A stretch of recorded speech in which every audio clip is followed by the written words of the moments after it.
Hello and welcome. I'm Chai Hofilenia. Welcome to Rappler Talk. Today we'll be chatting with Anna Tabunda of Pulse Asia, which has been doing surveys on various issues, including trust and approval ratings of our leaders. We'll be chatting about patterns and trends, as well as possible interpretations of the numbers. What exactly do these numbers mean? Anna, thank you for coming over. I think the last time you visited was during the elections, Yes. which seems like a lifetime ago. Yes, it does. So, welcome again to Rappler. Uh, before we dive into the survey results, I think maybe people have asked you numerous times about this, but how exactly does Pulse Asia do its surveys? How do you choose respondents? And how do you formulate your survey questions? Okay, so we do random sampling of the respondents. We get a sample size of 1,200 Filipino adults, 300 from NCR, 300 from Balance Luzon, 300 from Visayas, and 300 from Mindanao. We select those adults by randomly selecting municipalities or cities within a region.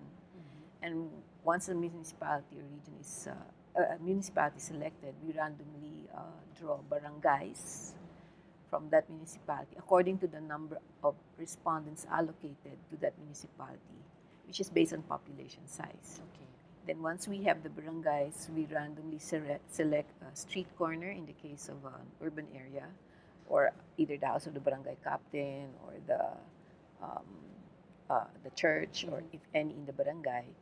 And that's randomly drawn. Then we randomly select a starting number from between 1 to 5 in urban, between 1 and 2 in rural.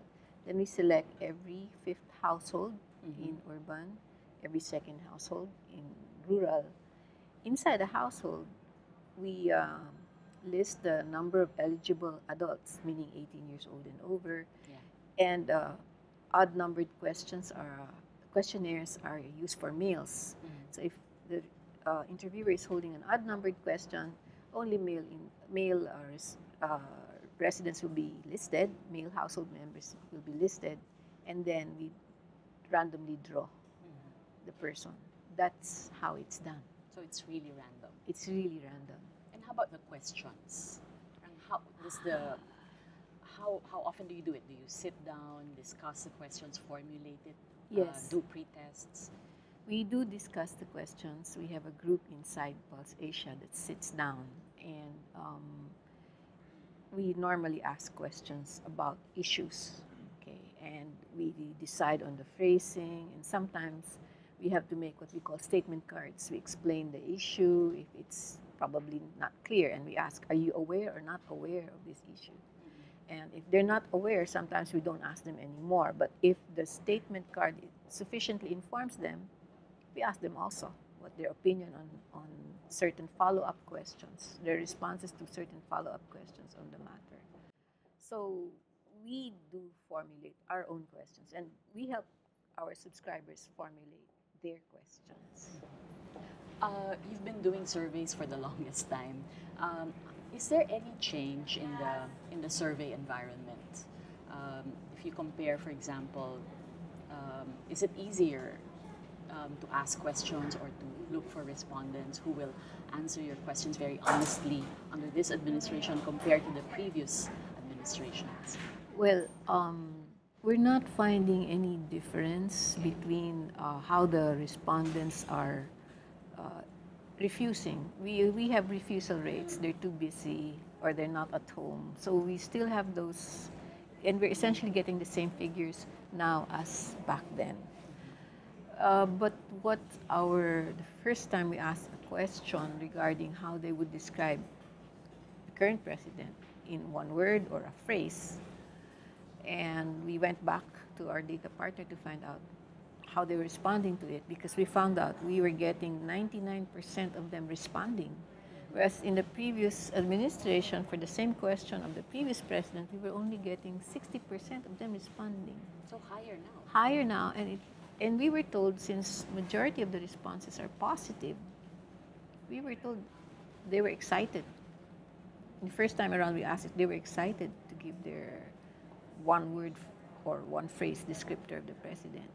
So far, that's an open-ended question. I've seen only one respondent, and I think it was the December survey, who refused to answer because she was afraid. So this is a good thing for you, for It's survey a takers. good thing in the sense that we don't have to say it would seem there's no fear factor, because that's what we're being asked. Are the responses these favorable towards the president because of the fear factor? We're not seeing yet it. Okay, let's talk about the results of the campaign against illegal drugs. You had a survey conducted in December, but released only in March, and then there was a snippet of it that was also shown by the PNP. I guess one concern there, or one question, one point of curiosity is, if that was done in December and shown to the public only in March, isn't the data already stale? No, because our next survey will be running in March and will not be out until April. I mean, unless there's a good reason to, if there's an issue that suddenly crops up, we normally show our data that prior to the next survey's results. So that was still within that time frame that we imposed on ourselves. The reason it wasn't released in December or January, there was no intention initially really to release it. We were just invited to a forum in the Philippine Social Sciences, where we are an associate member. Yes. And since the decision of our group was to present our general report, it had to do with criminality. That particular information came out. There were others, that we shared also, but that was the one that PNP chose, NCRPO in fact, in particular, chose to share with the public because it was favorable to them. Yes, understandably. Yes. Could you share with us then a little more about the data that you have in terms of, well, the breakdown of the results in terms of socioeconomic class and even geographic areas, if you have that? If the numbers are in, let's say, high 80s, saying that they feel it's less dangerous in their areas, for example, or that they support, let's say, the campaign against illegal drugs, that's 89% right now. That's high. That's very high. You really don't need to look at the social demographic breakdowns.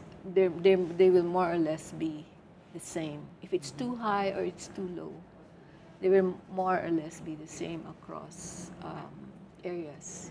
Although there could be higher support in Mindanao, for example, for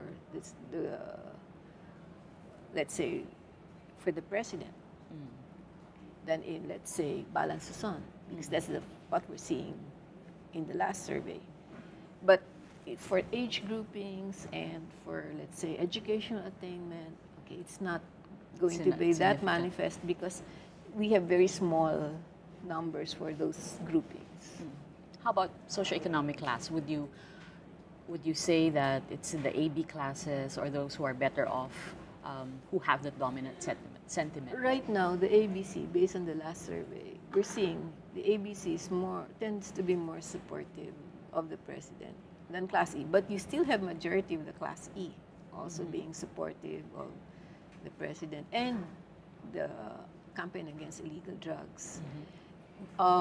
It's a very small group, this ABC. It's at most 10% of our population. That's our estimate. And that can be very variable because of the small size. Our sample size is not large enough to give us a very stable estimate for a small group. So that could swing in the next round.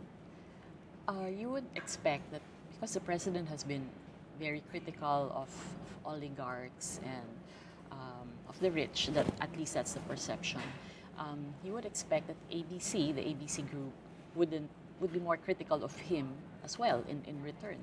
Well, actually, we're capturing more of the C. You can hardly access the Class AB because of these gated subdivisions we cannot penetrate. So it's mostly Class C and their middle class And then it will depend on their perception. They may not feel alluded to. They're not oligarchs. They're not that rich. Mm-hmm. They're middle class. Most of them will be what is called in market research as broad C. Mm-hmm. Okay, so they have some luxuries, a few luxuries. Mm-hmm. So they will not be feeling alluded to. Okay. There were also surveys. There was a survey done by SWS as well, and there seems to be a difference between your findings, Pulse Asia, and SWS findings. They found that 78% were sufficiently worried about the drug war, that maybe a family member of theirs would be the next victim of EJK. But in your survey results, you found that 81% feel safer. How do you explain the difference, or how do we reconcile the differences, the findings? I think when we ask them about whether their areas, neighborhoods, lugar niño, that was how it was asked, were less dangerous, they were thinking only of, well, their neighborhoods, and it's possible that the tambays, the local thugs, have not been taken to the streets for their own personal safety. Okay, so that may have been their context, because that was the context we asked. Actually, we had an earlier question where we asked them in an earlier survey where we asked them, is it safe to walk in your streets at night? How safe is it? Would you say it's safe, not safe? And we were getting essentially the same numbers we were getting in I can't recall now if it's 2013 or 2014. So that's why we put in the question a little whether their areas are less dangerous now because of the campaign. Because just to make sure that they're relating it to the campaign against illegal drugs. And we were surprised by the results we got, because they agreed to it's less dangerous than maybe, but they could have gone more dangerous if it were, but that was not the answer. I think the discrepancy is when the SWS asked their question, they put the respondent in a context where the possibility of meeting an authority or policeman who could possibly mistake, accuse them of being drug user, drug pusher, is more prominent than the question that we ask. So there's a context. So which was the better question then? Their question is good. Their question is good. I actually prefer their question. But since they had run it already, we didn't run the same thing anymore. So if you wanted more specific responses, your question has to be more specific as well. Parang targeted dun sa nuance. It's more nuanced. Yes. Okay. How do you explain the popularity of the drug campaign, the war on drugs among Filipinos? I think it's a matter of principle. They support the principle because it's a campaign against illegal drugs. And there's also the situation where drug users, drug pushers are not exactly easy to deal with in their neighborhoods. For those who do have the drug problem in their neighborhoods, and only 18% of them are saying that drugs is a problem in their neighborhood. We asked that we gave them an open-ended question. They could name anything that was a problem in their neighborhood, and only 18% cited drugs. Oh, why is the drug campaign? Yes, well, in principle, it's popular, I think, because it's really a problem in some communities. And for areas where it's not a problem, they can probably anticipate they can imagine it can be a problem, I suppose. And it's illegal. It's illegal drugs. So the killings, they're not alarming enough. They're not the source of anger or great fear. na okay lang tong killings na to, so long as it's all in the name of the drug campaign? It's hard to say if it's not because of fear, because um, we can only ask whether they support or not support. We don't have further probing questions. We really need an FGD to be able to find out. But I think the support for the illegal drugs campaign is in principle. Okay. Okay.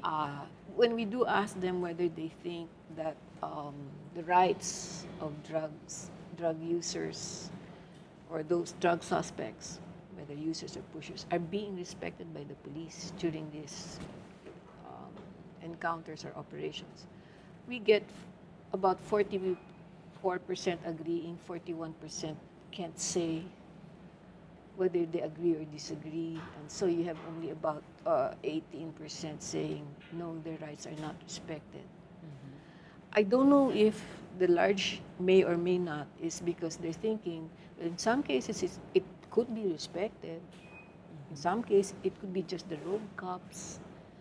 I don't know if that's where they're coming from, or they refuse to answer. For fear? Possibly for fear of criticizing. This issue is really difficult to probe. Yeah. With closed-ended questions. And I think it's really better to go with focus group discussions. What's the advantage of focus group discussions over a survey? You can probe further, especially if you see some resistance or reluctance. The moderator can try to probe further and deeper. In the case of closed-ended questions, well, the interviewer is instructed to read for uniformity of delivery, for uniformity. They're just supposed to read. They cannot, interject. Cannot introduce new questions, follow-up questions. No. That's the difference. If this campaign remains to be very popular now, what do you think will change the tide? What will change things? I think if the popularity of the president declines, there could be less support for this campaign. Or if a clearly popular, innocent person becomes a victim. But, we already had a Korean killed, and we didn't even see the trust ratings of the police go down. If you try to reconcile that, the police are trusted. You have about, I think we have something like 64% of them saying they trust the police. And yet they say they fear being a victim. Yes. Of possible they or their family or their relative being a victim. I think this, again, there's that, it's as a group. And when they're thinking of being a victim, they're thinking of just individual, perhaps probably rogue cops. So that's what's hard in closed-ended questions, how you phrase, and since these questions have been long running, do you trust the AFP, do you trust PNP, do you trust CPP? That's why an FGD is really better at probing. I just don't know who, an FGD is harder to process I can imagine. than a quantitative survey. I just don't know who would be doing that. So right now, the PNP still enjoys high trust. Yes, that's majority trust there. That's as a body. You see, not every policeman is on a drug beat. Yes. So there, you still have other kinds of policemen that they may be looking up to for certain things, like protection from criminals, from pickpockets and hold-uppers. But if you look at the latest numbers, homicides, for example, have been increasing. isn't that a source of concern for Filipinos? We have to look at the areas where those are increasing. It could be select areas so that when you run a national survey, you're not seeing the concern, because we asked them urgent national concerns. It's still pay of workers, controlling inflation, and having a secure job. Criminality is 5, and that has prominence because of the president. Yes. Graft and corruption is 4. We do ask them to name urgent national concerns. So I guess not everyone is in that situation where they're seeing the numbers they actually have experience with homicide cases or no. Maybe that's the thing. It's in select neighborhoods and areas, just like the operations seem to be mostly focused here in NCR, and only select cities in NCR and select cities in Cebu. So it hasn't reached critical levels? No, especially for those in the rural areas. Okay, I don't think there are these kinds of operations in rural areas. Let's shift to Duterte, the president himself. There was a drop in public trust for him from 83% in December, naging 78% in March. And then approval is highest among the rich, disapproval highest among the poor. And this was evident in the balance of Luzon. How do you explain this? The disapproval being high among the poor, when he seems to be, he projects himself as a president for the poor. He even calls himself a socialist president. Where is the disapproval coming from? Well, it's possible they're realizing that some of them, Class E, not all Class E are in urban areas. You have a lot in rural areas. Those are the farmers. Some of them might be realizing that the victims of these police operations and the EJK are mostly poor.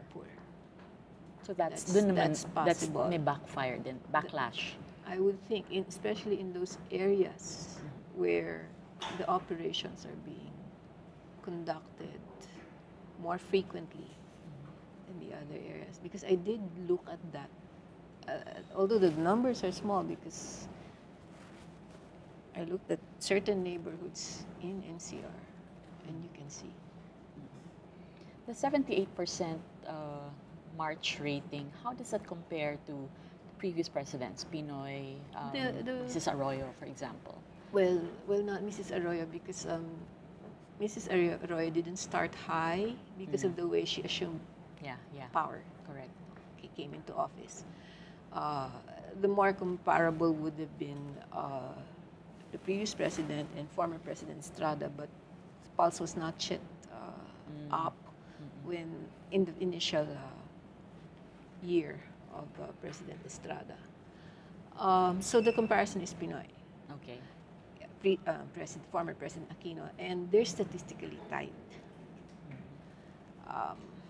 for the comparable period. So the rate that both approval and trust ratings, both performance ratings and trust ratings of President Duterte and President Aquino are statistical tied. In the case of Aquino, we look at the March 2011, the counterpart, because this is the March 2017.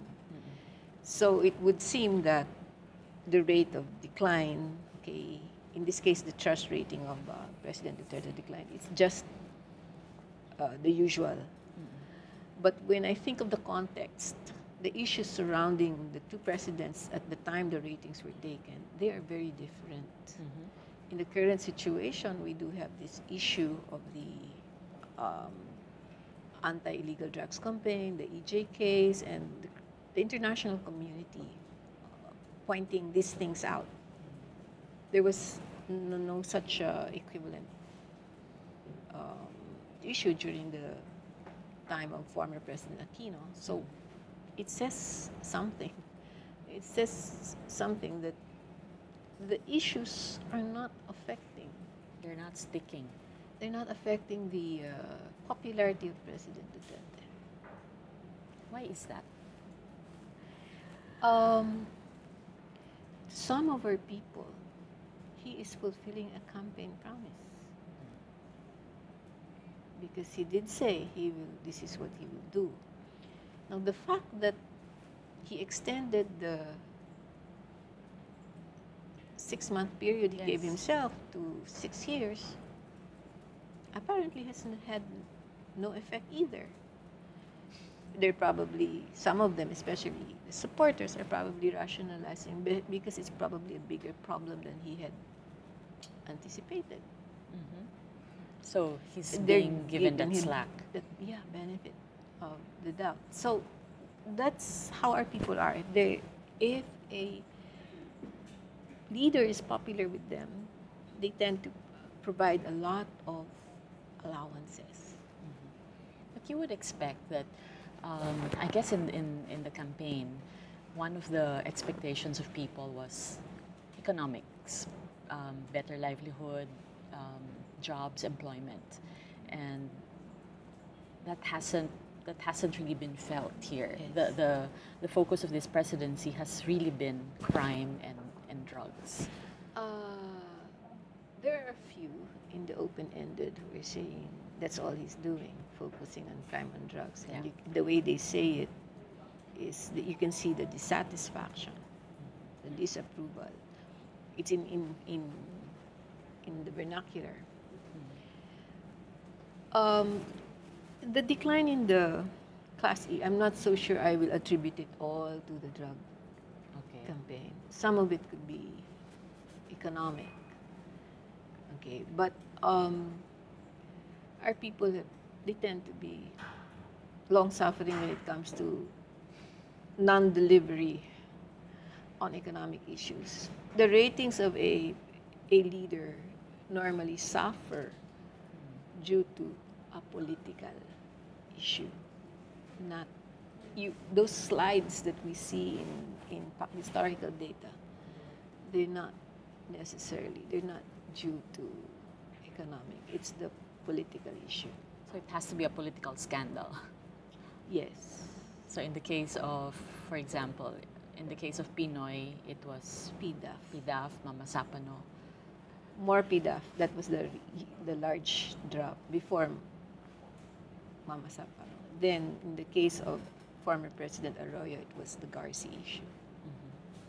And ERAP. Well, in the case of ERAP, it was the start of the impeachment. Corruption. Corruption, yes. So will corruption have any effect on him, for example? Because I think that was what Senator Trillanes tried to do at one point when he tried to expose the bank accounts, the supposed bank accounts. But that also didn't seem to work. Yes. They were able to handle that issue. That was during the campaign. The corruption issue will be trickier now, especially given that he apparently let go of a cabinet member because of charges of corruption from the cabinet members' underlings. And so it gives this image that he's decisive in rooting out graft and corruption in his government. It's even more difficult now. But I would think that because his strength is he's being matapang, he's being astig, he's being determinado in this drug campaign. Because that's the strength on which they appreciate him and in which he ran. If there's a problem in that area, that's the one that can cause the slide. Just as in the case of former President Aquino, it was PDAF because he ran on an anti-graft and corruption platform during the campaign. So the opposition has a huge headache. Yes, it's difficult, especially since the president has very little tolerance for opposition, and it's creating a chilling effect on our other leaders. So if you were a leader of the opposition, for example, you know that corruption is not sticking. The campaign promise of eliminating drugs is working. What do you do then? What do you tell the opposition? What aren't they doing right? One, I would tell right now the opposition not to say they're trying to undermine him. I think that's going to put them in a tight spot. Given his popularity, that's exactly already what's happening to his more vocal critics, which are like Senators De Lima yeah. and Senator Trillanes. So that's the first. Yes, it's very difficult to be in the opposition. And the economy on the macro level is performing well. I mean, investors and businessmen are very upbeat. Okay, so that's the thing. At the same time, the opposition have already been marginalized. True. They have no power, little power. They have no resources. There's no leadership. They've been marginalized. So you have this super majority. And everybody's just towing the line. It's really very difficult to be critical of this administration, whether you're right about it or you're wrong about it. So now is actually a good time still for the president and the administration to push for programs, to push its agenda, whether that's federalism or what have you. Okay, in the case of federalism, it's going to be a little difficult because based on what I saw in a hearing, very few understand the federal system and what the implications of federalism, unless I guess they get somebody to craft it for them, our congressmen and our legislators. It's going to be difficult, and then you have to submit that to a plebiscite, and it's difficult to explain it. It's a complex. It's a very complex concept. Yeah. So I don't know whether that kind of political capital can push federalism because of the inherent problems in the issue. Let's shift to the vice president. From the survey results, there seems to be a high disapproval rating also coming from Class ABC. And, from the drop, the drop was from, the higher disapproval is from 14% to 29% in March. Does this mean that the attacks against the vice president have been working, especially on social media, that she's been immobilized practically? I think they are. I think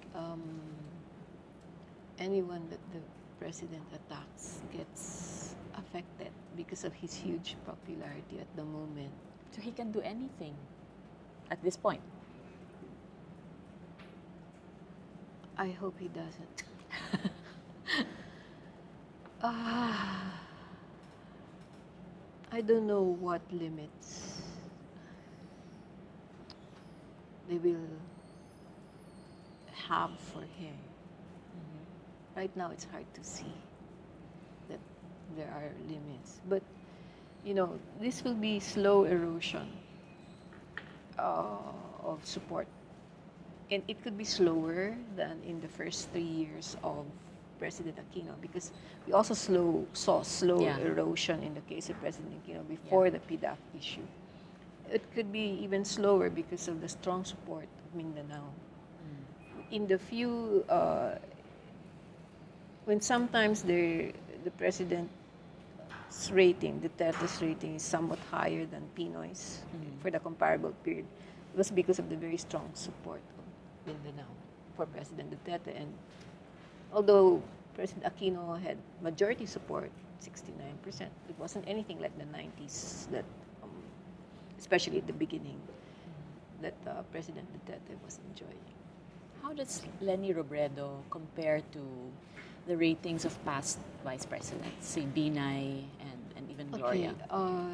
Well, former Vice President Binay and former President Arroyo as Vice President had 80% approval, trust ratings, and it was because they won by a considerable margin over the next candidate. But this was not the case with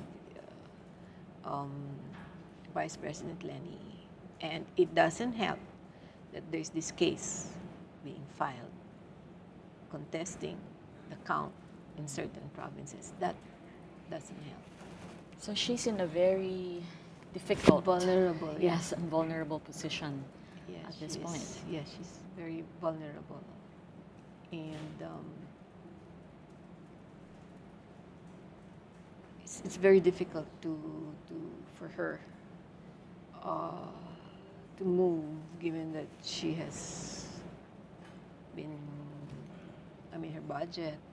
I don't think it's sufficient. Sufficient for her to have any programs of her own that would show that she's. Even as she does say, I will continue to serve.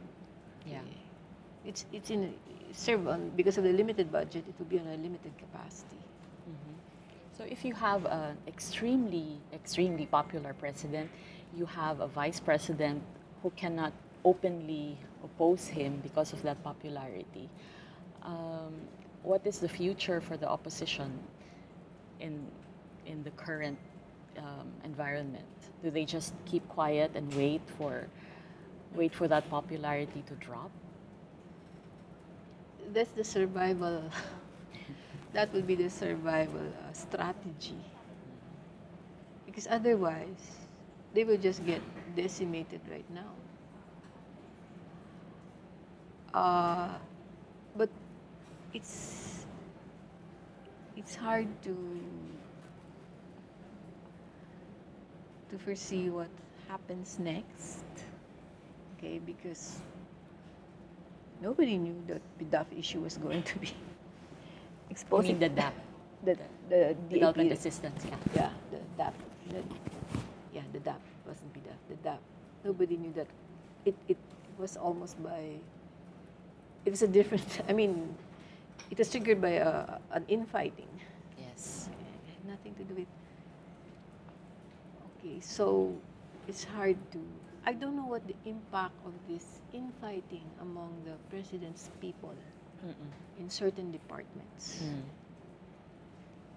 will have. Will the one? I'm not even sure if the people are looking at it. Yeah. Because it's settled so quickly. Yes. Okay, so it becomes, as soon as it becomes an issue, it's a non-issue. So, if they do notice, they could be taking it against whoever was dismissed. And it's not necessarily regarded, it's a reflection of the leadership of the president. I was wondering if, for example, the disapproval of Leni Robredo, is that also partly an effect of the attacks against her on social media when they said, you went to the UN, you spoke against, you had this video. What you have to check is the link between social media and radio. Because radio is the second source. Here we go again. Sorry. Because many where people still look at cite radio as a source of primary source of news. Okay. And I think that's the dynamics there. It happened even as early as 2010. What flies in social media, if it gets to mainstream, can affect, can have an impact. Okay. From the results, looking at the trends, what are the insights that you get about Filipinos vis-a-vis their leaders? do we tolerate their, what? Do we have a high tolerance level for their inadequacies, low expectations? They have high tolerance level for inadequacies of a president they identify with, or any leader they identify with. When they perceive their president or their leader to be of a different social class, part of the elite, the tolerance may not be as high. But in the case of former President Estrada, for example, even when after he stepped down, when he was forced down, 40% still trusted him. He remained popular. He remained He won popular. as Even mayor. already said that he, because they can identify with him. And that is the situation I think we have. Many where people can identify with the President Duterte. Okay, maybe just a final question. If you had to do a round of a survey on to get a better handle on what exactly is going on right now, what are the questions that you would want to ask? I'm not going to ask it through a survey. If we had a chance to understand how our people are regarding their leaders right now, better understand it, I would go for a focus group discussion and have a moderator. I'm not a qualitative researcher, and have a good moderator handle it. That so we can get an insight. I'm not so certain also that our people are paying that much attention to the political issues and the governance issues, because their struggle is day to day. Okay, just trying to survive, many of them. And so I don't think they're able to look at all these issues we are looking at. We in Pulse are asking their opinion about it. I don't think they can process these things more thoroughly or care to, like death penalty, age of criminal liability. I don't think they give it that much thought because of the imperatives of survival. But clearly this administration has a lot of political capital, Yes. which it can use to its advantage if it wanted to push a political I think it agenda. already has done it in the sense of marginalizing opposition, critics. Okay, and it's been using it. It's been using it. It's not like it still has to use it. So meanwhile, the opposition has just to wait and see because it's compromised. If they want to survive. I mean, but it's really tough. It's really tough going for them. Okay, that's not a very good note for No, them. I'm sorry. No. All right. Thank you very much. Thank you. Thank you very much for listening. We've been speaking with Anna Tabunda of Pulse Asia. Join us again for our next round of interviews.